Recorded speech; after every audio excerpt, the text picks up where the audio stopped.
superpowers is both the names rhymed and you didn't say welcome to this or that with either name and either name. That's what you learned? That's the most important thing I learned, is that he can't keep up with the show he's already on. It's okay. We're going to get ready to go into TSM versus Dignitas. Let's talk about it. We heard them talk about mid lanes, who's the better team overall. I'm excited about these bottom lanes. Yeah, and there's only one little thing that I would nitpick from last week and Dignitas' one loss about the bottom lanes. Because I have also been very positive on, Johnsun, this new guy coming in for Dignitas. We had a lot of everybody was really wondering if he was going to land on his feet on stage. But they did have a really decent Rift Herald play, whereas teleport was very late. I don't know if that was team communication or him taking initiative or whatever. But the team play not quite in sync last time around, and delivering Dignitas their first loss. It's going to champ select, though. A Kali Rumble off the bans here from top lane. So TSM will first pick that Set. He is back, baby. Set is incredibly strong. However, he did lose over in game 1 of the day, so maybe it's not as good right now, or who knows? To Soraka, which is available. And a very good top laner, of course, herself. Aphelios on the board for Johnsun, counteracted by the misfortune right away as Zaya was off the table. And it's an aggressive bottom lane here. MF Leona is a lot of forward pressure. Aphelios is one of the maybe the very squishiest conventional bot laner in League of Legends. You can all in this guy. Yeah, and this is, like you're talking about, a very easy combo to execute too. If you want to try at home a kill lane with your buddy, Misfortune and Leona is the way to go. Yeah. Because you hit level 6, just go try and kill someone. They're dead. You're probably going to kill someone. Braum has been picked up by Dignitas to try and stop that. Braum's idea, obviously, put up your Unbreakable when the ultimate comes through, try and block that. Yep. But in my experience, you just still kill the Braum. Maybe so. The combo down there still will be very volatile, and especially if a jungler is present, that is what TSM are going for. We saw last week, TSM looking more aggressive. They were much quicker with their games. I think their average game time literally dropped 20 minutes from week 1 to week 2. And we saw Kobbe doing offensive ults forward with Zaya flashing forward. So this team is looking to create their own advantages rather than sit back now. So I'm really excited for this matchup, considering how well Dignitas have actually played up until this point. A couple mid lane bans here. LeBlanc has been super popular for blind picks. They don't want it to counter a Froggen style champion, which would be my thinking. He wants to pick, obviously, things that are going to be more susceptible to those assassins. He had a really crazy Victor performance. Yeah, Pantheon dropped off the table as well. Dignitas are going to have top lane counter pick, and if they want it, mid lane counter pick here as well. I need to talk about Dardoch, though, for a second. He is 3-0-3. Year long in the first 15 minutes. He's actually doing a ton of work for TSM in the early game. Already talked about MF Leona being a good bottom lane to gank for. Kennen versus Set is obviously going to be Kennen pushing in a whole lot. I think getting the kill on Kennen is going to be pretty hard, but we'll see what mid and bot look like, and I expect Dardoch to get the better of the early game matchup here. Yeah, this is a very Huni style top lane matchup. Picking the Kennen there. Ooh, what is a Set jungle? I mean, theoretically, yeah, he was picking it into sets. It can be rotated to jungle. It can be even moved to mid lane as well. So Aurelia it's definitely jungle if they lock in the Kayle. Yeah. Because you're not jungling Aurelia. You could technically, though. I've done it. I don't know about blinding Kayle, but if TSM knows, well, they're assuming it's going into Kennen. Yeah, but I mean, I feel like Aurelia is going there. Like Aurelia's going into Kennen. You're putting Syndra in the mid lane as your blind, and Set is getting jungled here for Dardoch. So that's his 5th unique champion in 5 picks. They got the flex to put the Kennen up and then find a matchup that Broken Blade wants to play. And Broken Blade had a really good week too. He put in a lot of damage, did a lot of work, and he gets counterpicked top lane in a volatile matchup where the Aurelia can absolutely take over this Kennen, especially if your ganks work. On the other side, Froggen is picking himself into the matchup that Syndras tend to want. There we go! The Vel'Koz is back for Froggen. There's a Froggen champion. Yes, it is. Super long range, great wave clear. You max the W quickly. It actually feels so amazing on Vel'Koz, just to annihilate a minion wave. I want to talk a little bit about Set jungle, though, because we have only seen it top lane thus far. I know, and I talk to a lot of the pro junglers just all the time trying to get tips and tricks, but they have all been practicing Set jungle. In my opinion, I had more fun with it because Chilling Smite gives you more mobility than you're used to on top lane set. So any extra mobility does feel really nice. However, in the jungle position, it is much more difficult to fund a build of Trinity Force Sterix style, and the Death Dance is way out of reach. Yeah. So the super hard, like big carry, crazy unkillable set style builds are much more rare in the jungle unless you are super popping off. Very, very frequently though, you just get these full tanks with Cinderhulk, full defense set styles. I think those are actually really effective, especially if you can get Stoneplate, because with just Cinderhulk, a little bit of health, Stoneplate, you can really soak it up. And you still get out Haymakers. You still, want to land the middle for true damage. So I think it's going to be a little bit different of a look from Set than we saw from Broken Blade Set, which was amazing for TSM and got them their win last week. Yeah. Now we'll see if Dardoch can return the favor. All right, into the game we go as TSM and Dignitas do battle. Dig off to a 3-1 start. Welcome back to the LCS. And Froggen gets his battle with Bjergsen. This time around, he's got a real team. See what he can do for himself now as we get onto the Rift.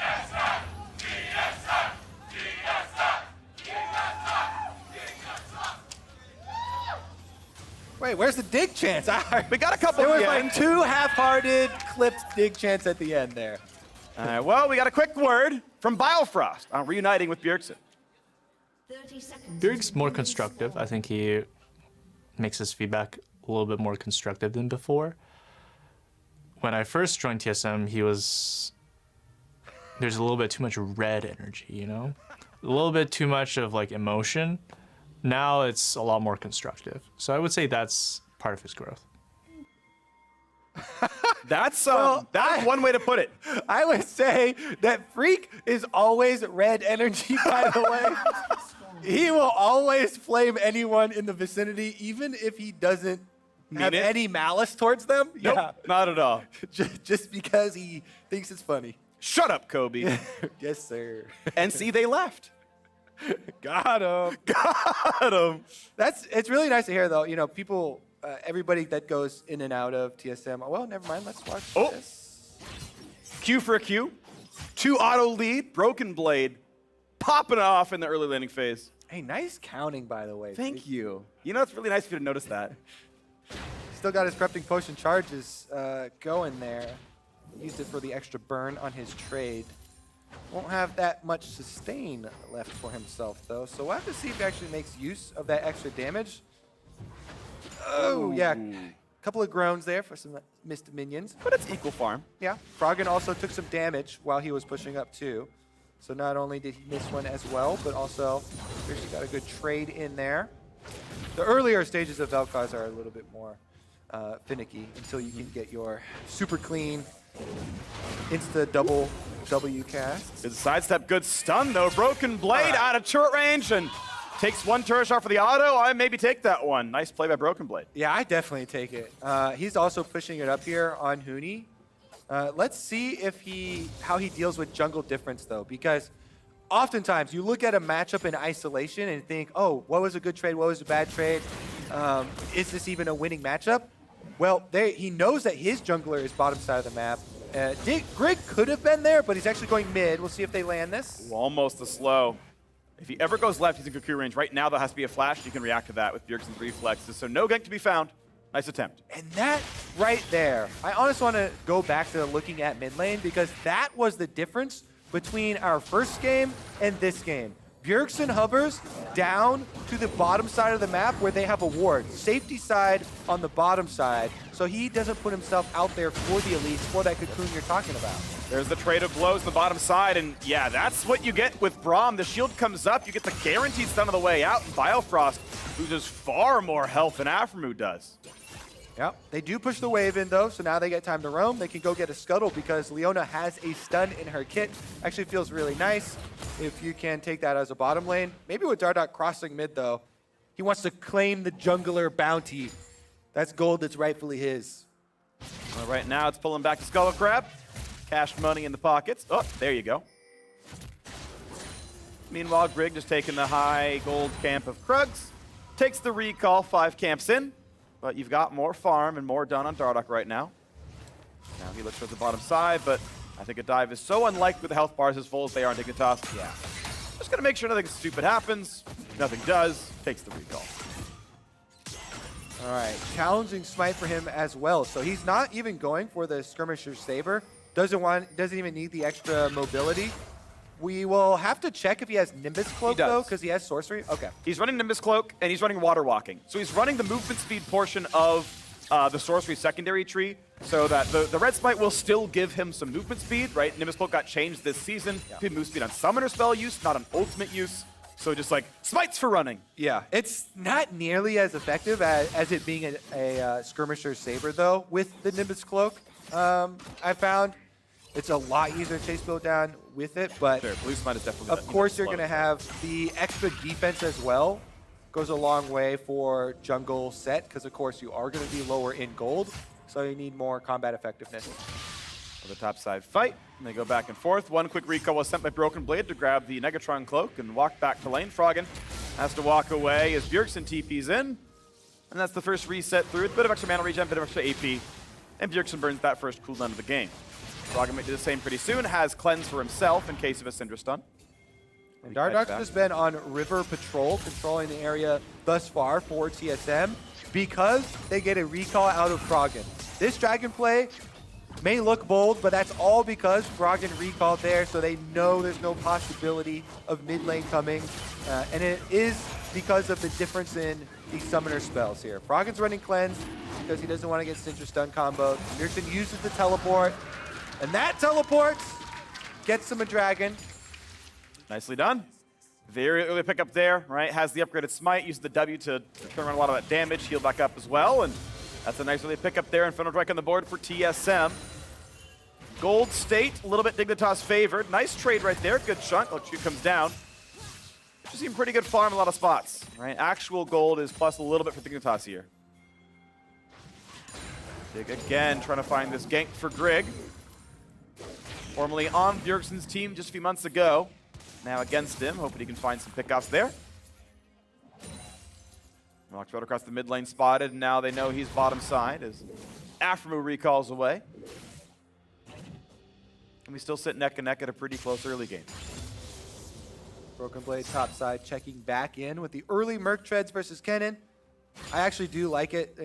A lot of people are like, yeah, Merc Treads are playing a lot for tenacity, but Kennen stuns are the real thing you have to worry about. Plus, you're getting your double effectiveness out of your magic resistance because it's an Elise jungle, so it's the perfect buy. Yeah, I mean, look at the enemy team comp, right? It's like there's 4 of them with hard crowd control, and an Aphelios chilling out there. It's like you definitely always buy Merc Treads. Yeah, you're trolling if you do not. Yep, exactly the correct choice there. Expect to see it on the set as well, and probably the Leona, although sometimes you want Mobies. And once again, waiting around for the next big play. It's actually been a fairly docile early game. The attempts at ganks were there. They sat in the side brush, but no real fight's been happening. Biofrost kind of learned from the first trade that you can't really E in on the Braum squad, apparently. So they're trading farm back and forth. But look at this 20 CS lead to Kobbe. Now, there is a wave being pushed in that will answer back a little bit, but Kobbe right now with the farm lead in that bottom side. Yeah, pushing in, playing very aggressively for themselves. And we're approaching the 8-minute mark here, so the pushing team, which is Kobbe, Biofrost here for TSM, should be able to get their Rift Herald swap off if they want. Looking at top side right now, Huni does have the ultimates ready for himself, but Broken Blade actually brings a lot to that fight as well. And Bjergsen ulting early because he's got the cooldown reduction here of blue buff in preparation for this fight. If they force the back from Froggen again, it will be another neutral objective. Okay. Well, pushing in right now is this Herald's going to be going down at 8 minutes 20 into the game. And this is definitely TSM with continued control. Top got counterpicked. It was a nice flex with the set. That gave them push to the top side. They blinded the mid lane, but Bjergsen's doing a really good job landing up there as well. And now it's Broken Blade coming off the side to push Huni away. Herald picked up. Grig come back around, but no good fight. And look at that. Merc Treads means you don't get chain CC'd out of your Kennen stun. Oh, the flash, the pull, the ult's on the top. Huni puts the flash away. There's the dunk, a flash away for Grig. Big damage coming in, but it's too much for Broken Blade. They fall around him, and Dignitas gets first blood. Yeah, should have walked away with the flashes taken there. Actually goes too deep under the tower. Locks him up in the end, and that stun is enough to get the kill under the tower, turning the kill back around on him. Take another look at him, chasing him down. This part's good. Yeah, Dardoch finishes up. He just walks away. And even, I would say even this part where they get the flashes out of him, because Dardoch is able to go get flash in, get a great double stun there into the Aurelia ultimate. Then they get the flash, and then the ultimate, they got Grig's flash too. But right here on the edge, Huni's able to get the stun this time around, locks him up under the tower. That being said though, go back to the objective count, Priest. The Infernal Dragon was picked up because of the desynced mid lane recalls. Second objective also, the Rift Trail picked up because Bjergsen unleashes the trade, uses the ultimate on Froggen, forces another recall from mid lane, and earns TSM that second objective as well. So the mid lane priority here has determined the early game objectives, and then it was just an over-aggressive tower dive from TSM that gives the first blood back to Dig. Grig knocks down a ward, has to walk away though. Whoa. So close to stun. Probably wasn't gonna die. You've got Repel for the ulti, so he's, usually okay, but reinforcements are coming. Biofrost goes for the ult, not repelled, the flash forward. They're stun chaining him. How does he get out? He tries to go to the other side of the map, but it's not gonna be enough. Bjergsen claims the kill. 3 assists on the board, pad the KDAs. Yeah, I mean, even if you're not going to get out, you gotta repel Sona ultimates. Here goes Broken Blade on Froggen though. Has to flash, stun wasn't quite available, gets away from the slow. Broken Blade sets that one up a little bit there. Nice signs of life for TSM. As we know, they already got the neutrals. Go for another one on top of that one. In front of Rick already grabbed. Mountain Drake is next, and no one's gonna stop them. With a dead jungler and a mid laner, kind of forced back. Yep, TSM still happy with Grig there. This time around, they pick off Grig, and they get a dragon for it. Dardoch moves right in. Mountain picked up on top of the Inferno, and TSM continues stacking objectives. Kobbe, more likely to win the split, TSM or Dignitas? Win the split? Win the split. Which one's more likely? I mean, this is a rando time to start that, but I'll go with, I'm still gonna go with Dig then, I guess. All right, fair enough. What prompted that? It was on this or that with Jat and Cap. Okay. So I figured I'd just ask the reigning member of this or that, who's been on it for like 17 and a half years, that you get a chance to question too. I am getting a bit old. Yeah. The show predates League of Legends. You just, that show is just around. Well, Did denied. you know they use the this or that format all the time in NFL, NBA, like all these random games? Yeah, And every it every predates time, League of Legends. Every time another show uses it, people spam tweet me, and I like it. They're like, "Hey, you guys are the originators. You're the real this or that creators." Yeah, League of Legends also the first MOBA, by the way. Completely original concept. Never before seen. Minions and heroes fighting in lanes. Don't research that at all. Just trust me at my word.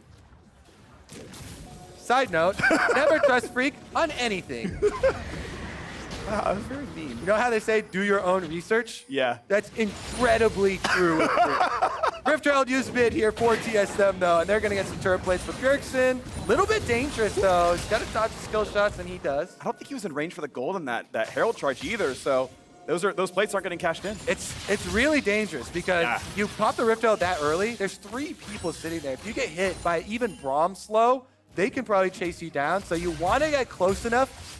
And the range is actually very short. You have to be basically where Herald is when she starts her charge. Yep.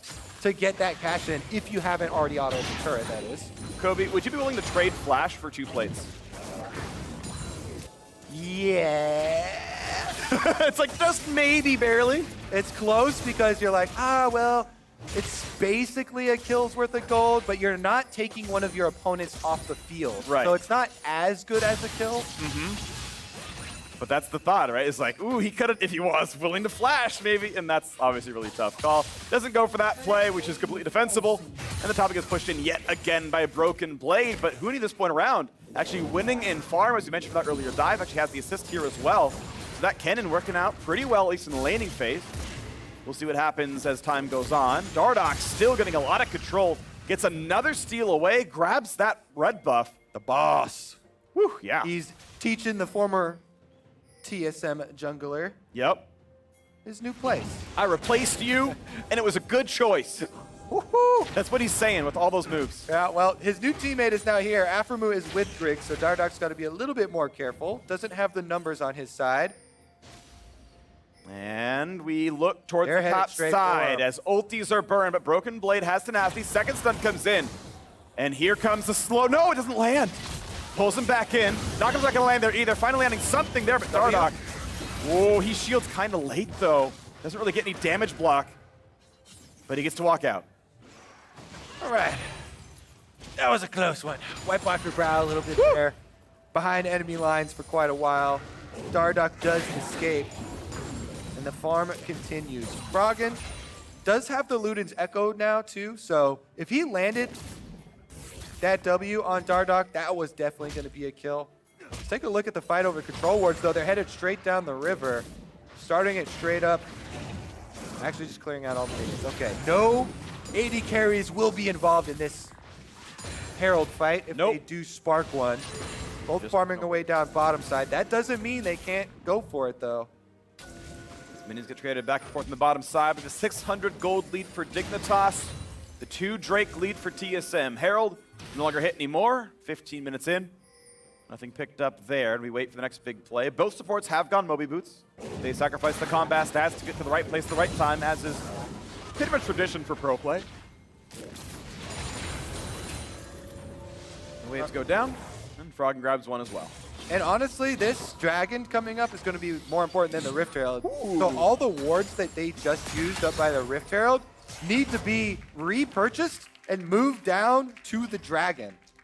Gotta say, I missed the setup. I'm sorry. So much was going on in the early game.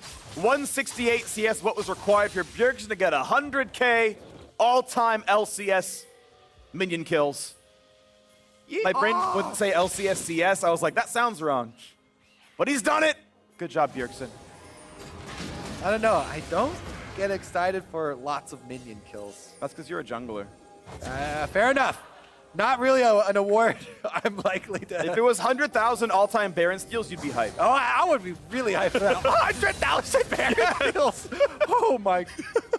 You said you were excited for CS. All right. Well, I could get excited for a dragon fight here. Dardoch's looking for a way in there on set. Does have the red buff for himself. They also push this mid wave. Mid wave priority acquired for TSM, allowing them to move into the river. Nice poke. No oceans picked up yet for TSM, so none of that extra regen for anyone but Set, really. Look at that. Bjergsen gets a couple of shots off of that turret.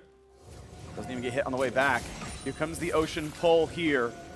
Everyone is around. Huni, he's going to burn the TP, but Set's going to stop him. He's going to stop the teleport. Nice use of the ultimate, but it's not going to be an ult in the team fight, so doesn't even mean all that much. Finds a stun as well. Will they go in on Dardoch? They're going to find a bit of damage. Flash over the wall.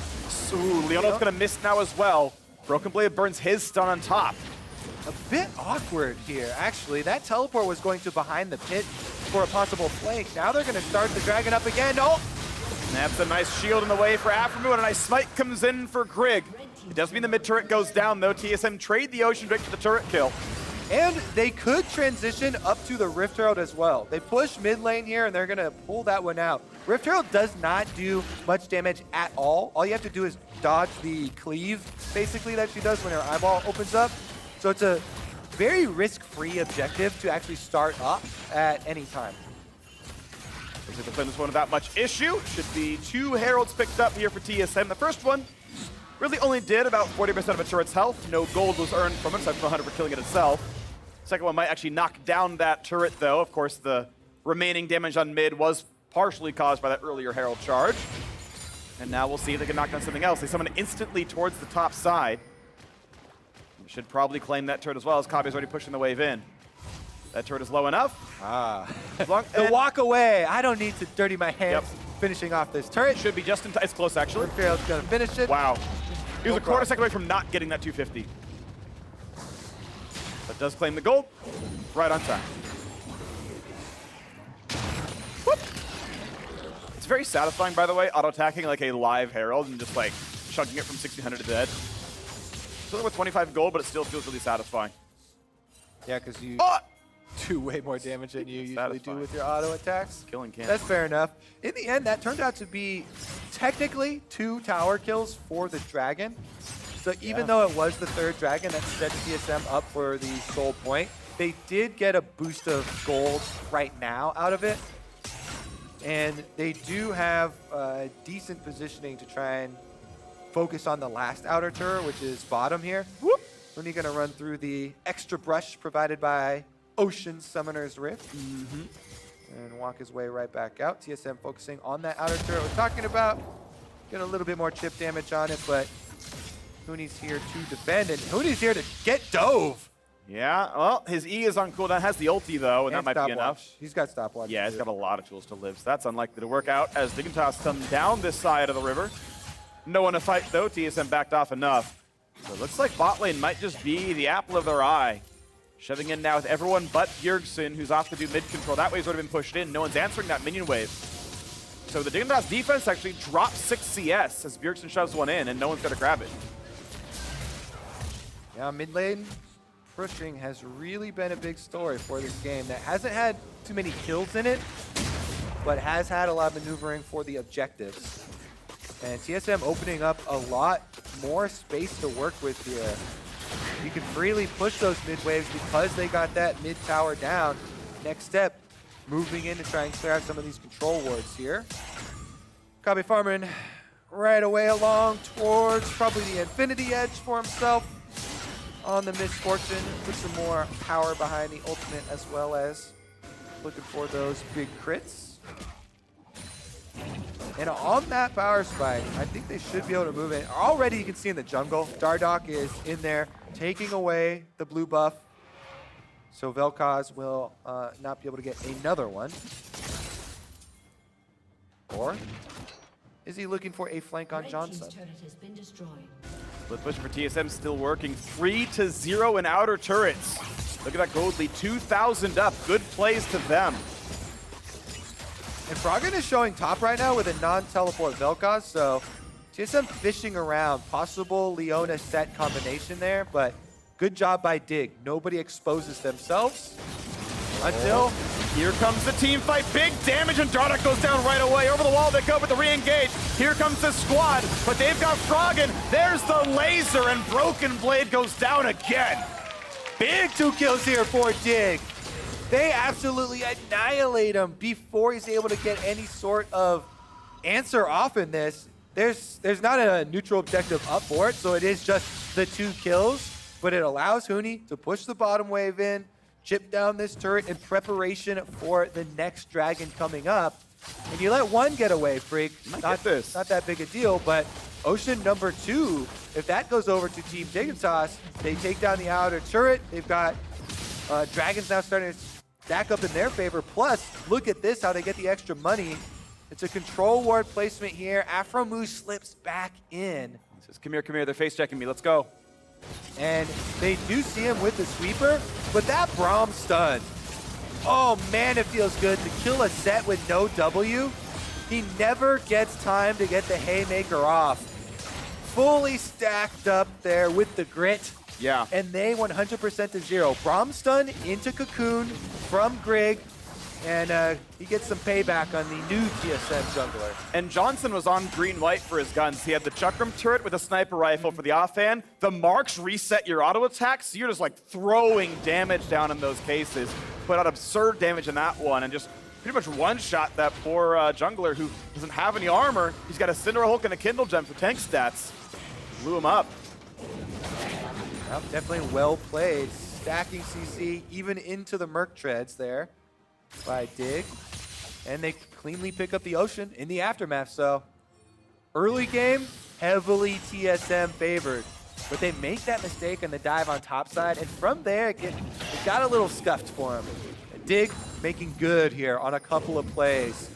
Punishing Dardoch and Broken Blade. See what they can do with it, because with that extra regeneration, feels really nice when you have a lot of these longer range options too. If you can disengage and then circle back for another one, you've got Vel'Koz. And your second engage, you use the Cannon Flash. That will be a completely different story here. So, Dig clearing out the vision here around Baron. and moving up towards Bjergsen. This is a game I want to point out where actually the value of Morellonomicon Executioners goes up quite a bit. Because we've got Dig with 2 Oceans already, which is in-combat regen.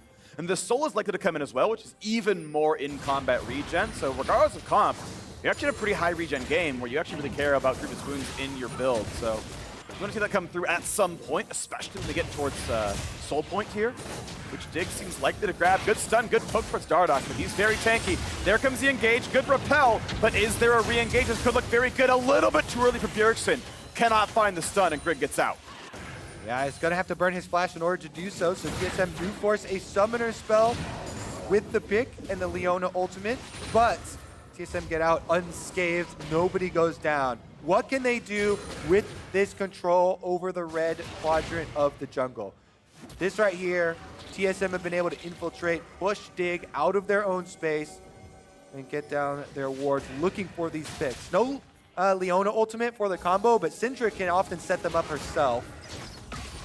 GLP plus stun. Often get you an unsuspecting support player. And here we are yet again. 2 item spike done for both the AD carries. There's really going to be a lot of power in both these squads. Misfortune's already maxed out for W by now, so you're going to have really good teamfight power in both these cases. Death cap done for Huni, obviously really big deal as well for the backline access. And let's find out when these fights come through. Triforce done for Broken Blade.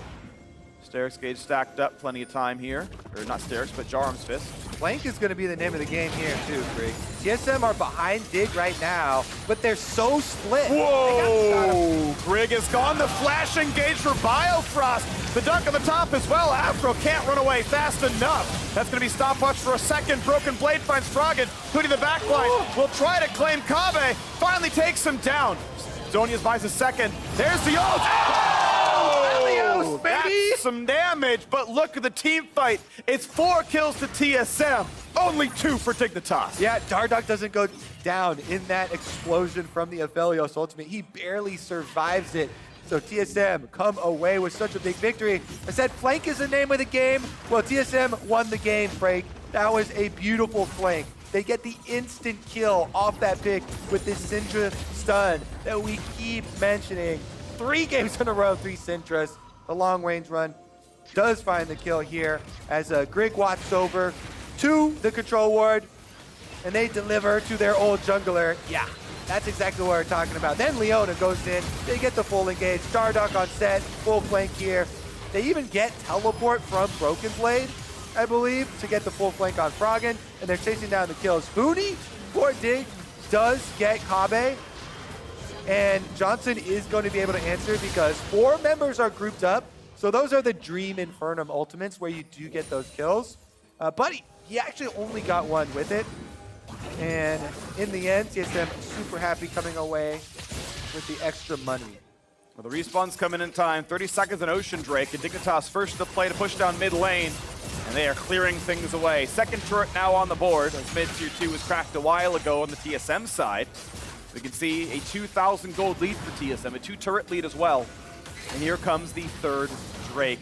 Triple Ocean would be a lot of regen for Dignitas, but it's a pretty bursty TSM lineup. You look at what Bjergsen, Kobbe, and Brooklyn want to do. It's usually pretty quick fights.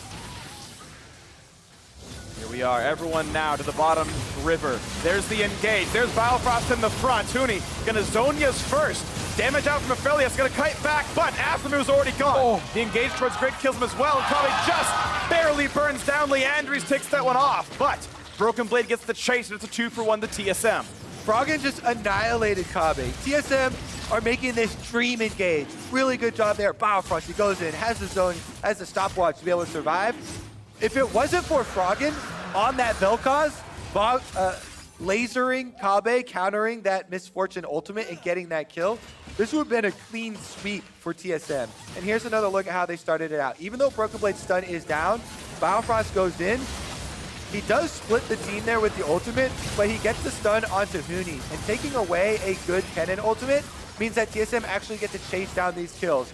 Bjergsen and Broken Blade finish off the 2 here in the bottom river, but Froggen's ultimate alone on Vel'Koz there.